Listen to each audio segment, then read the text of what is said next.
Student graduation का second year यानी BCom part 2, commerce में बात कर रहे हैं हम, बीकॉम पार्ट 2 पास कोर्स की, और क्लास स्टार्ट करने जा रहे हैं आज सेकेंड ईयर के लिए। सेकेंड ईयर की क्लासेस के अंदर अगर मैं बात करूं पास कोर्स में, तो सबसे पहले हल्का सा सिलेबस का एनालिसिस कर लेते हैं। देखिए, सबसे पहले बच्चों के माइंड में क्वेश्चन आ रहा है, सर क्या सेमेस्टर सिस्टम हमारे ऊपर भी अप्लाई होगा? 2023-24 सेशन के लिए मैं बात करूं, अभी केवल और केवल जो सेमेस्टर सिस्टम है वो फर्स्ट ईयर रेगुलर वाले बच्चों पे आने वाला है। फर्स्ट ईयर रेगुलर वाले बच्चों पे, अगले साल सेकंड ईयर और फर्स्ट ईयर दोनों रेगुलर पे आ जाएगा, और उसके next year first second third तीनों के रेगुलर पे आ जाएगा। यानी आपके ऊपर सेमेस्टर सिस्टम नहीं आएगा। ठीक है, ये आप निकल चुके हैं, आपको पीछे पीछे से सेमेस्टर सिस्टम चलता रहेगा पिछले बच्चों के, नए बच्चों के लिए। अभी बात करें ग्रेजुएशन के लिए, तो क्या क्या सब्जेक्ट्स हैं, क्या क्या सिलेबस है, माइंड में बहुत सारी क्वेरीज होंगी, सभी को एक बार मैं बोर्ड पर लेकर के आता हूं एक एक करके। चलिए स्टूडेंट्स, बात करना शुरू करते हैं। सबसे पहले हम लोग बीकॉम पार्ट 2,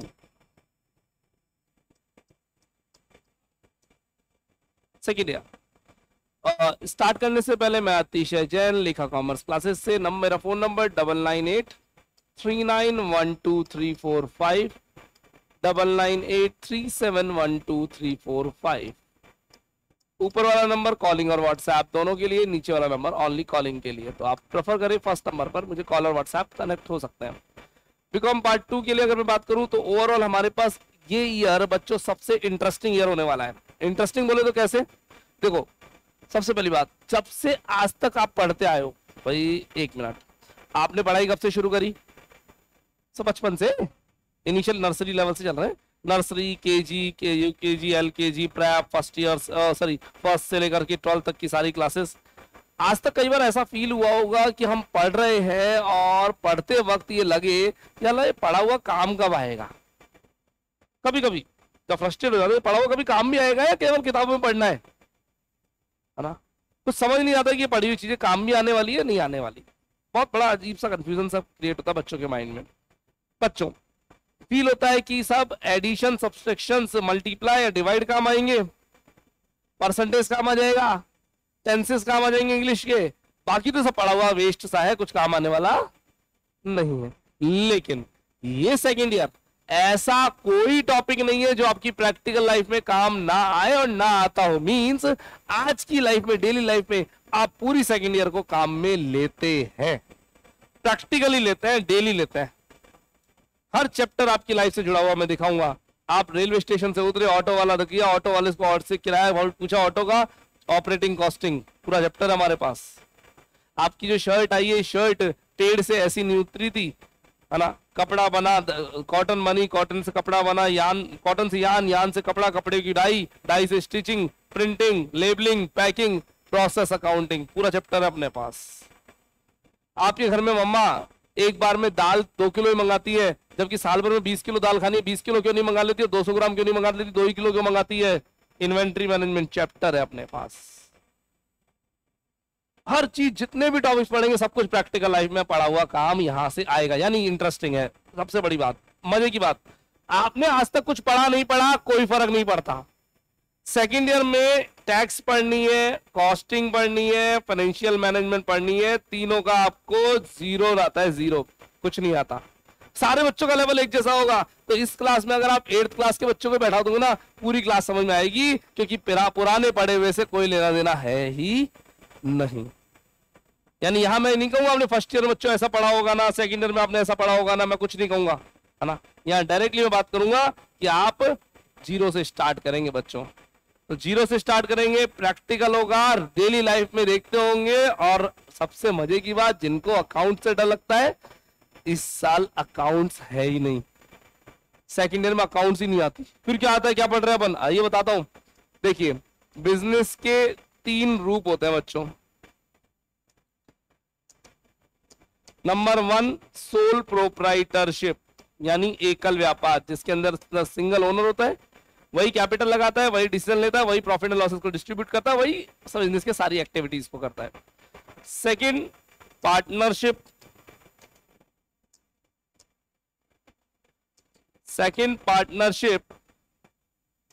और बात अगर पार्टनरशिप की करें तो एक से ज्यादा ओनर होंगे, सब मिलके काम करेंगे, या किसी के बिहाफ पे कोई एक जना भी काम कर सकता है। डिसीजन मेकिंग सबकी होगी, प्रॉफिटेबिलिटी सबकी होगी, कैपिटल भी सबकी होगी, प्रॉफिट शेयरिंग रेशियो भी होता है। ठीक है। तीसरा बिजनेस का रूप होता है बच्चों कंपनी, जिसके अंदर बहुत सारे लोग होंगे, शेयर कैपिटल होगी, सब मिलके पैसा लगाएंगे और कमाया हुआ प्रॉफिट डिविडेंड के रूप में शेयर होल्डर्स में बांटा जाएगा। जानते हैं आप सब लोग अच्छे से। अब सुनना जरा, 11th क्लास में, 11th में आपने अकाउंट्स 11th से तो पढ़ी है, 11th first 12th first year 3 साल पढ़ी, आज सेकंड ईयर हो गया। तो 11th क्लास पे आपने सोल प्रोप्राइटरशिप की अकाउंट्स पढ़ी थी, याद दिलाऊं? Journal, ledger, trial balance, final account with adjustments, rectification of errors, है ना, डेप्रिसिएशन, बिल्स ऑफ एक्सचेंज, ये तो चैप्टर थे। 12th क्लास में आपने जब पढ़ा तो 12th क्लास में पार्टनरशिप आई, याद दिलाऊंगा, fundamentals, fundament, change in PSR, admission, retirement, death resolution, थोड़ी सी कंपनी भी आई थी, और बाकी की कंपनी सारी की सारी आपने पढ़ ली कब? फर्स्ट ईयर में कॉर्पोरेट अकाउंटिंग के नाम से बुक थी पूरी की पूरी। तो ओवरऑल अकाउंट्स तो खत्म। अब क्या आएगी? सेकंड ईयर में अकाउंट्स है ही नहीं, फिर क्या है? अकाउंट्स की ब्रांचेस है। यानी पूरे सेकंड ईयर में आपको कहीं पे भी एक सिंगल जर्नल एंट्री नहीं बनानी, कोई लेजर अकाउंट नहीं बनाना, कोई ट्रायल बैलेंस या फाइनल अकाउंट नहीं बनाने। सेकंड ईयर में अकाउंट्स है ही नहीं। फिर सेकंड ईयर में क्या है? सेकंड ईयर में टैक्स है पूरी खतरनाक, इंटेलिजेंट बच्चों के लिए, कॉस्टिंग है इंटरेस्टिंग, और एफएम है daily use, very very interesting. ये है अकाउंट्स की ब्रांचेस। बहुत सारी ब्रांचेस होती है, उनमें से 3 ब्रांचेस। सर फिर फाइनल ईयर में क्या आएगा? फाइनल ईयर में भी अकाउंट्स नहीं है, फाइनल ईयर में अकाउंट्स का बाप एडवांस अकाउंट्स आएगा, हायर लेवल अकाउंटिंग आएगी, वो फाइनल ईयर में आएगी। तो सेकंड ईयर में आपके लिए सबसे खुशखबरी है, जिन बच्चों को अकाउंट से डर लगता है, यहाँ पर जर्नल्स नहीं है, लेजर्स नहीं है, आपको कोई डेबिट क्रेडिट यहाँ पूरी सेकंड ईयर में करना ही नहीं है। चलिए तो बात करते हैं आज सेकंड ईयर में आने वाले सब्जेक्ट्स की। कौन कौन से सब्जेक्ट से हमारा सामना यहाँ सेकंड ईयर में होने वाला है। बच्चों आपके पास राजस्थान यूनिवर्सिटी एक सब्जेक्ट देती है ABST। इस सब्जेक्ट के 2 पेपर्स हैं। सब्जेक्ट 3 ही होते हैं, ABST, BADM और EFM। उसके पेपर्स होते हैं 2 6 पेपर्स होंगे, है ना। पहला पेपर इनकम टैक्स, आयकर। इनकम टैक्स की बुक खरीदते वक्त ध्यान रखेंगे बच्चों, इसमें पुरानी बुक यूज नहीं आती है, हर साल नई बुक आती है। पुरानी बुक आपकी रद्दी हो जाएगी, वेस्ट हो जाएगी, कचरा हो जाएगी, उसको काम में नहीं लेना। तो नई बुक खरीदेंगे मार्केट में आने पर। Second book cost accounting. Cost accounting लागत लेखांकन हिंदी में बोलते हैं। इंटरेस्टिंग बुक है और मार्केट में से हम खरीदेंगे, इसको नहीं खरीदने की कोशिश करेंगे। बिजनेस एडमिनिस्ट्रेशन की बात करें, BADM, बिजनेस एडमिनिस्ट्रेशन। फिर कहूंगा हमारे पास यहां पर फिर 2 सब्जेक्ट है। पहला सब्जेक्ट हमारे पास यहां आता है बच्चों company law.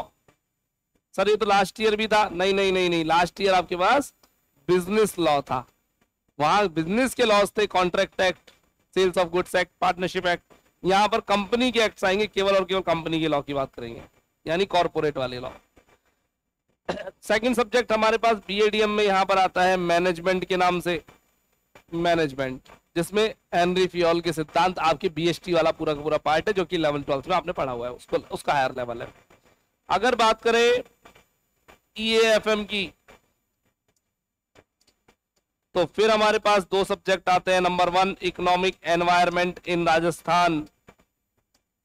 Economic environment in Rajasthan, Rajasthan में आर्थिक पर्यावरण।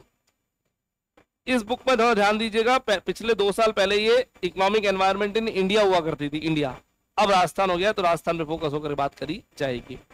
सेकंड बुक आती है यहां पर elements of financial management, sorry, elements of financial management, FM बोलता है इसको शॉर्ट में सारी दुनिया।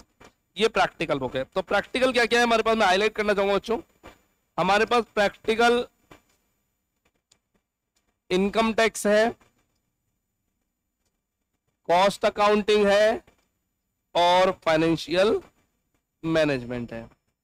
कंपनी लॉ, मैनेजमेंट और इकोनॉमिक एनवायरनमेंट राजस्थान थ्योरेटिकल है। 6 सब्जेक्ट का बंच है। ओवरऑल परसेंटेज आउट ऑफ 600 बनेगी यहां पर आपकी। एग्जाम में 5 यूनिट आएगी और उन 5 यूनिट में से आपको हर यूनिट से 2-2 क्वेश्चन आएंगे और आपको एनी वन अटेम्प्ट करना होगा हर यूनिट में से, यानी वही पेपर पैटर्न रहने वाला है। पेपर पैटर्न में कोई चेंजेस नहीं होंगे। एग्जाम कब होंगे क्वेश्चन मार्क है, साफ साफ बोल दूं, डेट नोट कर लीजिएगा 20 मार्च। एग्जाम की डेट 20 मार्च नोट कर लीजिएगा। अप्रॉक्स 20 मार्च के आसपास आपके एग्जाम्स 2024 में होने की पूरी संभावना रहेगी, है ना। मैं ईयरली वालों के लिए बोल रहा हूँ और यहाँ ईयरली सिस्टम ही चलता है पास कोर्स के अंदर। अभी तक तो यही कहानी है राजस्थान यूनिवर्सिटी की। तो बच्चों ये पूरी कहानी है। अब इनमें से कौन सा चैप्टर कौन सी यूनिट में है, कितना इंपॉर्टेंट है, प्रैक्टिकल है या थ्योरी है। भाई सिलेबस में कितने चैप्टर्स हैं, कौन सा प्रैक्टिकल कौन सा थ्योरी और कितना इंपॉर्टेंट है, उसके लिए मैंने बना रखी है एक स्टार रेटिंग। स्टार रेटिंग एक पीडीएफ बनी हुई अलग से, इमेजेस बनी हुई जेपीजी और पीडीएफ, स्टार रेटिंग। और इस पूरी सब्जेक्ट लिस्ट का एक अच्छा सा प्रिंट आउट मांगने के लिए, पीडीएफ मांगने के लिए आप मेरे नंबर 99839 पे राइट नाउ मैसेज करेंगे, 9983912345। इस नंबर पे मेरे को राइट नाउ मैसेज करेंगे और आपको मिल जाएगी एक स्टार रेटिंग की इंपॉर्टेंट पीडीएफ। ये पीडीएफ आपके एग्जाम तक काम आएगी। जिस दिन पढ़ना होगा, पूरा सिलेबस नहीं पढ़ते, सेलेक्टिव चैप्टर पढ़ते हैं, प्रैक्टिकल को अलग, थ्योरेटिकल को अलग, कहीं प्रैक्टिकल पे फोकस करना है, कहीं थ्योरी पे फोकस करना है, कहीं इंपॉर्टेंस देखनी है कि कौन सा चैप्टर ज्यादा इंपॉर्टेंट है, उसको पहले पढ़े किसको बाद में पढ़े, वो सारी चीजें बताने के लिए स्टार रेटिंग वाली इमेज आपकी मदद करेगी। तो मेरे व्हाट्सएप पे राइट नाउ अभी के अभी खोलिए, निकालिए अपना मोबाइल और इतना सा लिख दीजिए स्टार रेटिंग और सब्जेक्ट लिस्ट। सेकेंड ईयर जरूर लिखिएगा क्योंकि हमारे पास बहुत सारे रहते हैं बच्चों के message, second year, first year, third year, तो कौन से ईयर की चाहिए वो भी लिखिएगा आप। स्टार रेटिंग और सब्जेक्ट लिस्ट 2 चीजें मांग लीजिए किस पे, 9983912345 इस व्हाट्सएप नंबर पर राइट नाउ डिमांड करेंगे बच्चे। हमारे पास 3 बुक्स है। आज की क्लास में हम बुक में बात करने जा रहे हैं एफएम, फाइनेंशियल मैनेजमेंट। एफएम की 2 बुक्स चलती है राजस्थान यूनिवर्सिटी में मेनली। एक तो चलती है बच्चों आरबीडी की, आरबीडी, और एक चलती है गरिमा पब्लिकेशन। दोनों बुक मार्केट में अच्छी है। आरबीडी और गरिमा पब्लिकेशन में ध्यान रखना प्लीज, गरिमा पब्लिकेशन के ऑथर का नाम है एमआर अग्रवाल और आरबीडी के ऑथर का नाम है एनपी अग्रवाल, एनपी अग्रवाल, 2 है अग्रवाल। तो प्लीज आपको गरिमा पब्लिकेशन वाली बुक प्रेफर करनी है। क्यों पर करनी है सर, ये गरिमा पब्लिकेशन वाली बुक स्टेप बाय स्टेप धीरे धीरे लेवल को बढ़ाना है और हरत से गुजर जाना है, स्लोली लेवल को बढ़ाएगी। और आरबीडी डायरेक्ट आपको बड़े और हार्ड क्वेश्चन से फेस करवाएगी। तो बच्चों ध्यान रखेंगे, Garima publication MR Agarwal book prefer करेंगे। नई या पुरानी कुछ भी ला सकते हो, नई लाइएगा ज्यादा बढ़िया है ना। चलिए बुक के सिलेबस के बारे में हल्का फुल्का सा डिस्कस करना शुरू करता हूं। एफएम जब आप वो स्टार रेटिंग वाला पेज मांगेंगे तो एक सिलेबस आपके पास आएगा पूरा का पूरा एफएम का, और उस सिलेबस में आपको स्पेशली फोकस करना होगा अपनी यूनिट नंबर 1, 2, 3, 4 और 5 पर। 3rd यूनिट और 4th यूनिट इजी है। 1st यूनिट थ्योरी है। 5th यूनिट इंपॉर्टेंट और हार्ड है। 2nd यूनिट लेंदी,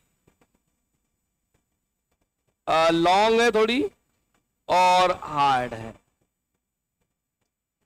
लिख लीजिए प्लीज, लिखिए सब चीजें मैं नोट क्या करो।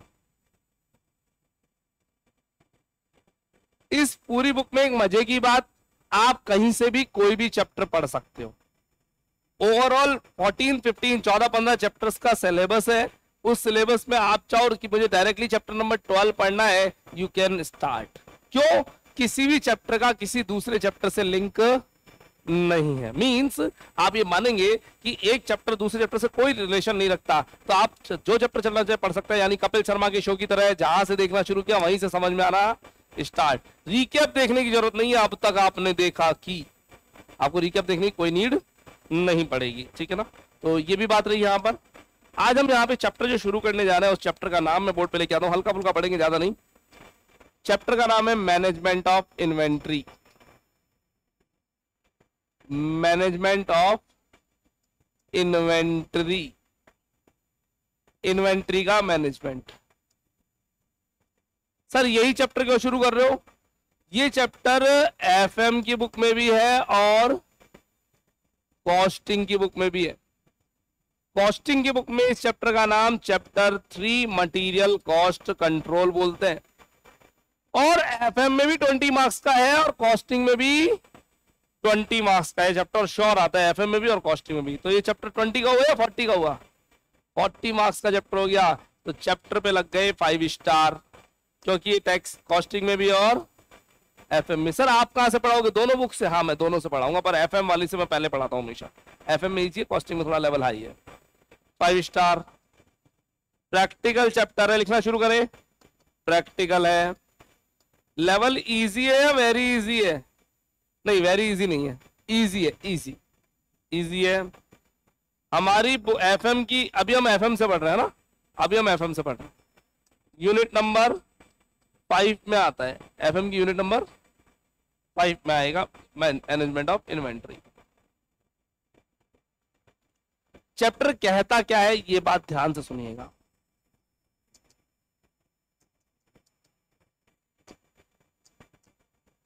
यस बच्चों, आपने आज से कुछ समय पहले एक व्हाइट बोर्ड मार्कर की इंक मुझे काम में लेते हुए देखा होगा। व्हाइट बोर्ड था, अभी स्मार्ट बोर्ड पे लगा हुआ है। व्हाइट बोर्ड पे आप व्हाइट बोर्ड मार्कर से लिखते हो तो एक इंक की डब्बी में रखा करता था। इंक की डब्बी की अगर मैं आपको कहानी बताऊं, मैं मार्केट से लेकर के आता हूं तो बच्चों आती है 35 रुपीज की एक कैमलिन की इंक की डब्बी। अगर मैं इकट्ठी बल्क में लाता हूं, बल्क में, तो पड़ती है मेरे को 27 रुपीज की। अच्छा खासा डिफरेंस है, 8 रुपए का डिफरेंस। एक इंक की डब्बी बहुत बड़ा अमाउंट होता है ना, ठीक है, क्योंकि एक साथ मैं बहुत सारी इंक की डब्बियां खरीदता हूँ, तो एक अच्छा खासा डिफरेंस है, डिस्काउंट मिलता है एक साथ लाने पर, ठीक है। अब ध्यान सुनना, साल भर में मुझे 200 इंक की डिब्बियों की रिक्वायरमेंट है। कंसेप्ट समझने की कोशिश करें, 200 इंक की डिब्बियों की रिक्वायरमेंट है। मैं अभी इंक की डिब्बियां खरीदना चाहता हूं। कितनी इंक की डिब्बियां अभी खरीदूं? आपकी ओपिनियन क्या है कि सर एक एक करके खरीदा करो, एक खरीद ली, खत्म हो जाए दूसरी ले आओ, दूसरी खत्म होगी तीसरी ले आओ, तीसरी खत्म होगी चौथी ले आओ। सर सारी की सारी एक साथ ले आओ, 200 की 200 सस्ती पड़ेगी ना। तो आपकी ओपिनियन क्या है, मुझे एक साथ लानी चाहिए या एक एक करके लानी चाहिए, या कुछ और? जरा सोचिए। अच्छा चलो ऐसे सोचते हैं, अगर मैं एक एक करके इंक की डिब्बी लेकर के आता हूं तो कोई नुकसान है क्या? या 200 इंक की डिब्बी एक साथ ले आता हूं तो कोई नुकसान है क्या? फायदा नुकसान देख लो, जहां ज्यादा फायदा वो काम कर लेंगे अपन, तो सीधी बात है, अपन तो सेल्फिश आदमी है, फायदा सोचते हैं अपना, ठीक है ना। आप बताइए 200 इंक की डिब्बी एक साथ ले आऊं? Yes no? चलो ले आए। 200 इंक की डिब्बी लाने पर होने वाले नुकसान गिनाओ। इन्होंने बोला सर पहला नुकसान 200 इंक की डिब्बी लाओगे तो ड्राई हो जाएगी। ऑब्वियसली भाई बात बिल्कुल सही है, क्योंकि एक इंक की डिब्बी की लाइफ 3 महीने होती है। 3 महीने के बाद अगर उस इंक को काम में नहीं लिया तो वो सूख जाएगी, ड्राई हो जाएगी। आपके बचपन में कलर भी तो ड्राई हो जाते थे, और कलर ड्राई हो जाते थे, सूख जाते थे, है ना, ठीक है, ड्राई हो जाएगी, नुकसान है। और कोई नुकसान? से लाउडली ये कह रहे हैं इंक कहीं चोरी हो गई तो इंक की डिब्बी चोरी हो सकती है। हाँ, स्कूल में चौक तो छोड़ते नहीं थे बच्चे और मैडम, स्कूल में चौक तो छोड़ते नहीं थे बच्चे और मैडम, ये इंक की डिब्बी और छोड़ेगा कोई? तो ये हो सकता है भाई, किसी का मुंह काला करना हो, किसी को जरूरत हो, है ना, ले जा सकते हैं, है ना। और कुछ चोरी हो सकती है, और कुछ स्टोरेज का स्पेस चाहिए होगा, स्टोरेज का नुकसान है भैया। हाँ भाई ये तो इंक की डिब्बी है, चलो, और 200 ही ला रहे हो, चलो थोड़े इतने एरिया में आ जाएगी, पर इतना एरिया भी तो स्पेस ही होता है। और इंक की डिब्बी की जगह अगर आपको मैं कहूं कि आप चने की बोरी ले आओ, है चने की बोरी, 200 चने की बोरी एक साथ ले आए, कहाँ रखोगे? रखने के लिए जगह चाहिए, संभाल के रखनी पड़ेगी, तो स्टोरेज की कॉस्ट आएगी, उसको संभाल के रखने की कॉस्ट, उसके ऊपर कोई गार्ड वगैरह रखा, सीसीटीवी कैमरा रखा, कुछ ना कुछ स्टोरेज की कॉस्ट तो आनी आनी। और कोई नुकसान बताएं एक साथ लाने पर नुकसान? वेरी गुड, कैपिटल अटक जाएगी और उस कैपिटल के अटकने से हमारा इंटरेस्ट का लॉस होगा। आप खुद सोचिए, वो इंक की डब्बी जो मुझे 6 महीने बाद खरीदनी है, मैं आज खरीद लाता हूं, तो वो जो सप्लायर है वो पैसे आज मांगेगा, 6 महीने बाद नहीं, और जो पैसा मुझे 6 महीने बाद देना था वो मेरे को आज देना पड़ेगा, तो ब्याज का नुकसान होगा। वो पैसा बैंक में पड़ा हुआ था, ब्याज दे रहा था, सप्लायर को दे दिया, सारे ब्याज का नुकसान हो गया ना भैया, है ना। तो कैपिटल में हमारे इंटरेस्ट का लॉस हो जाता है ना। इस तरह के नुकसान है एक साथ खरीदने में, फायदा भी होगा एक साथ खरीदने में, सर डिस्काउंट मिलेगा, बार बार जाकर लाने की कॉस्ट बचेगी, माथा बड़ी बचेगी ना, है ना, फायदा भी है। ठीक है, एक एक लाने पर क्या नुकसान है वो बताओ, एक एक करके लाता हूं, एक खत्म हुई फिर ले आया। सबसे पहली तो कॉस्ट इफेक्टिव नहीं पड़ रही, महंगी पड़ रही है, 35 रुपीज देने पड़ेंगे। और कोई नुकसान? टाइम की कॉस्ट लगेगी, बार बार जाना पड़ेगा। पेट्रोल की कॉस्ट लगेगी, यानी बार बार लेकर के आना पड़ेगा, वो भी तो लगेगा, पेट्रोल या फिर खर्चा, है ना, लगेगा कॉस्ट। स्टेशनरी की दुकान थोड़ी दूर हुई तो कभी काम अटक भी सकता है ना। इंक की डिब्बी खत्म हो गई, जिन भैया को लेने भेजते हो भैया नहीं आए, या फिर दुकान पे शटर डाउन मिला, तो क्या करोगे भैया, है ना, तो आपकी वर्किंग भी रुक सकती है। आप कह रहे हो 200 नहीं लानी, आप कह रहे हो एक एक करके नहीं लानी, तो फिर क्या सॉल्यूशन है? सॉल्यूशन ये बनता है कि आपको कोई बीच का रास्ता निकालना पड़ेगा। बीच का रास्ता मतलब, मैंने कहा आपको 200 इंक की डिब्बियों की रिक्वायरमेंट है, आप ना तो एक एक करके लाएंगे, ना आपको 200 एक साथ लानी है दोनों पे क्रॉस। आपको कोई बीच का रास्ता निकालना है, आपको एक क्वांटिटी निकालनी है और उस क्वांटिटी को ऑर्डर आपको देना पड़ेगा। वो क्वांटिटी एक ऐसी क्वांटिटी होगी जिस पर आपको काम भी नहीं रुकेगा और कॉस्ट भी आपको सबसे सस्ती पड़ेगी। उस क्वांटिटी को बोलते हैं बच्चों EOQ, इकोनॉमिक ऑर्डर क्वांटिटी। अभी लिखेंगे अपन, समझने की कोशिश करते हैं हम। हमारे घर पे चीनी का कंजम्पशन, चीनी शुगर का कंजम्पशन, एक दिन का कंजम्पशन है ½ kg, आधा किलो। मेरी मम्मा आधा किलो चीनी नहीं मंगा रही, तो एक काम करो 50 किलो मंगा लो। 50 किलो चीनी भी नहीं मंगाती एक साथ, 50 kg भी नहीं मंगाती और ½ kg भी नहीं मंगाती, वो ऑर्डर देती है 5 किलो चीनी ले आना, फिर खत्म होगी, फिर 5 किलो चीनी आएगी हमारे घर। तो 5 किलो का क्वांटिटी उन्होंने एक ऐसी क्वांटिटी बनाई जिससे उनका काम भी नहीं अटकता और स्टोरेज के नुकसान भी नहीं होता है। सही है ना भाई? ऐसे आटा, पूरे साल भर का आटा लाते हैं, गेहूं ले आते हैं, गेहूं की मियाद है, गेहूं को रख सकते हैं, आटे को नहीं रख सकते आप साल भर। आटे को आप 20-25 दिन, महीने भर से ज्यादा नहीं रख सकते। तो आटा आप भाई, आपके घर में अगर आटे का पैकेट आता है या गेहूं पिसवा दे तो 20 किलो 25 किलो यही तो एवरेज रहता है, पिसवा दो तो 40 किलो पिसवा लोगे, इससे ज्यादा नहीं, तो डिपेंड करता है घर में कितने मेंबर हैं। पर वही 20 दिन से ज्यादा काम नॉर्मली 20 दिन, महीने भर से ज्यादा काम स्टोरेज नहीं करते हैं, पता है हमारे पास अगली बार स्टोरेज में दिक्कत आएगी या फिर महंगा पड़ेगा। तो बीच का रास्ता निकाला जाता है EOQ। इसी के ऊपर पूरा चैप्टर का नाम है management of inventory. Chapter costing की बुक में है मटेरियल कॉस्ट कंट्रोल के नाम से। 3rd चैप्टर आएगा कॉस्टिंग की बुक में। FM की बुक में चैप्टर नंबर नहीं बताता मैं, क्यों? क्योंकि हर बुक में अलग अलग हिंदी मीडियम और इंग्लिश मीडियम में सीरियल नंबर चेंज है, दैट्स व्हाई। तो अभी टॉपिक पढ़ने जा रहे हैं हम। टॉपिक का नाम लिखेंगे सभी लोग, economic order quantity. Economic order quantity EOQ। Hindi में, अगर आपका मीडियम हिंदी है तो हिंदी भी लिखेंगे आप, आर्थिक आदेश मात्रा। ये एक ऐसा लेवल है जितनी यूनिट का अभी आपको ऑर्डर देना है, इतना ले आओ या इतना भेज दो, ठीक है। EOQ निकालने का बच्चों एक फॉर्मूला है, 2AO/C का रूट। 2AO/C का रूट। कुछ जने एक ही जगह R भी लेते हैं उसमें, अभी आप A ही लिखिएगा प्लीज। यहां पर A शब्द का मतलब एनुअल डिमांड है।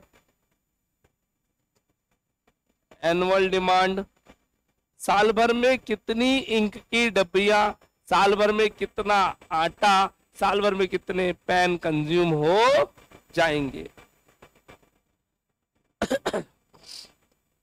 एक पी शब्द आएगा जिसे प्राइस या कॉस्ट बोला जाता है। वो 30-35 रुपए की इंकी डिब्बी थी ना, वो प्राइस या कॉस्ट थी। O ordering cost per order, ordering cost per order. Sir ये क्या होता है?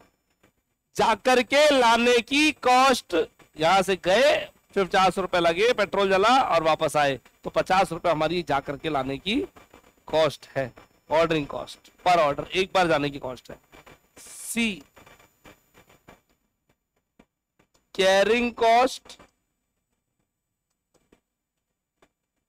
पर unit per annum. C carrying cost per unit per annum.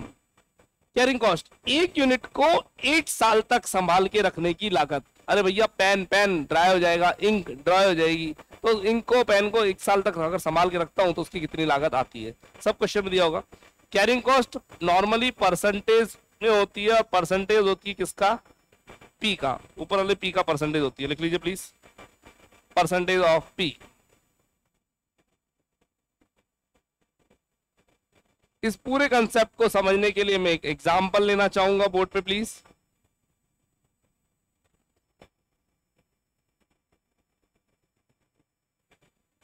Example, बच्चों हम अपने स्टूडेंट्स को एक पेन देते हैं, पेन, लेखा कॉमर्स क्लास का एक पेन देते हैं। साल भर में मेरे 3200 पेन, 3200 पेन मेरे कंज्यूम होते हैं। सर कहाँ खर्च करते होते? कॉलेज के बाहर बांटते हैं, एग्जाम सेंटर के बाहर बांटते हैं, है ना, खर्च हो जाता है। तो एनुअल डिमांड साल भर में मुझे कितने पेन चाहिए? 3200 पेन मुझे चाहिए। प्राइस एक पेन आता है साहब 10 रुपए का, मान लेते हैं। Ordering cost 50 rupees per order, मतलब हम वहां जाएंगे और जाकर के लेके आएंगे तो 50 रुपए खर्च हो जाएंगे पेट्रोल के। Carrying cost 20%। हाँ जी, ये परसेंटेज किसका होता है? पी का, तो 20% किसका? ऑफ 10, कितने रुपए हो गया? 2 रुपए हो गया। 20% ऑफ 10, 2 रुपए हो गया।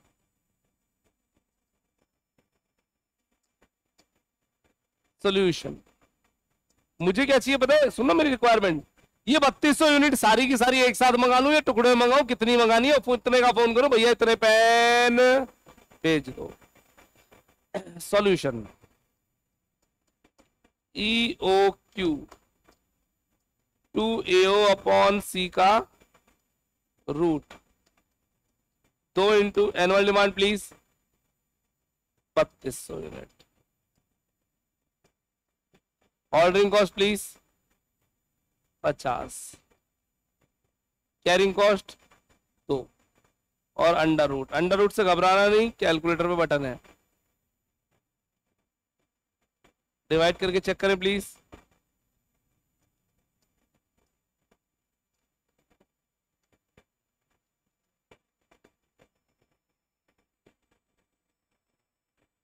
$400 यूनिट्स आंसर आ रहा है कैलकुलेटर पे। सर कैसे किया? 2 इंटू 3200 इंटू 50 डिवाइड बाई 2 और पूरे का रूट, है ना। डिवाइड बाई 2 करने के बाद इक्वल टू का बटन दबाना पहले, फिर रूट का बटन दबाना। रूट से पहले इक्वल टू दबना चाहिए। अब ये 400 है क्या? सुनना भैया, 3200 pen is total required in whole year, but right now I am ordering only 400 units. अब सुनना, ये 400 ऐसे हवा में निकाला फिगर नहीं है, इस 400 पर आपकी कॉस्ट लोएस्ट आएगी। लोएस्ट मतलब मैं 400 पेन करके ऑर्डर देता हूं तो सबसे सस्ता पड़ेगा। अगर मैंने 500 करके पेन ऑर्डर दिए तो यहाँ की कैरिंग कॉस्ट बढ़ जाएगी, रखने की कॉस्ट। अगर मैंने 300 ऑर्डर दिए तो बार बार जाकर लाने की ऑर्डरिंग कॉस्ट बढ़ जाएगी। नहीं, 400 एक ऐसा जादुई आंकड़ा है, इस पे टोटल कॉस्ट सबसे लोएस्ट आएगी। अच्छा मेरे को बताओ, इधर आओ, टोटल रिक्वायरमेंट कितने पेन थी? 3200। अभी कितने का ऑर्डर दे रहे हो? 400। ऐसे कितने ऑर्डर देने पड़ेंगे? क्वांटिटी भाई साहब कितने ऑर्डर देने पड़ेंगे ऐसे? 3200 के लिए 400 वाले कितने ऑर्डर देने पड़ेंगे? 8। कैसे निकाला आपने, आओ वो भी देख लेते हैं। Number of orders, number of orders A upon OS, A upon order size OS,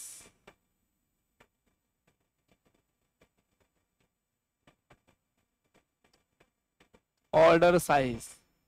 annual demand 3200, order का साइज 400, कितने आएंगे, 8 ऑर्डर्स, 8 बार ऑर्डर आएगा।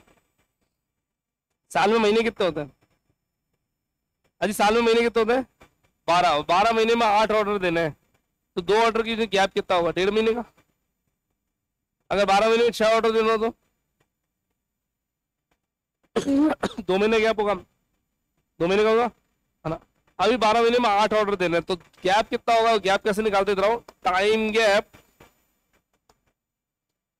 Between 2 consecutive orders, between 2 consecutive orders. Consecutive orders मतलब 2 लगातार ऑर्डर अगर आ रहे हैं तो उनके बीच में कितना गैप आएगा।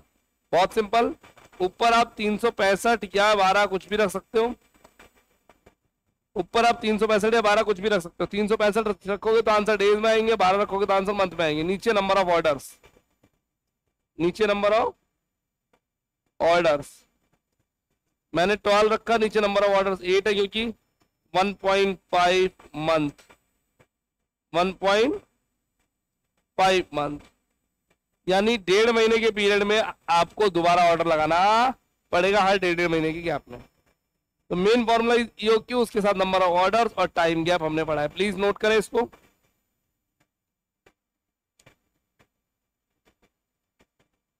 प्लीज नोट करें।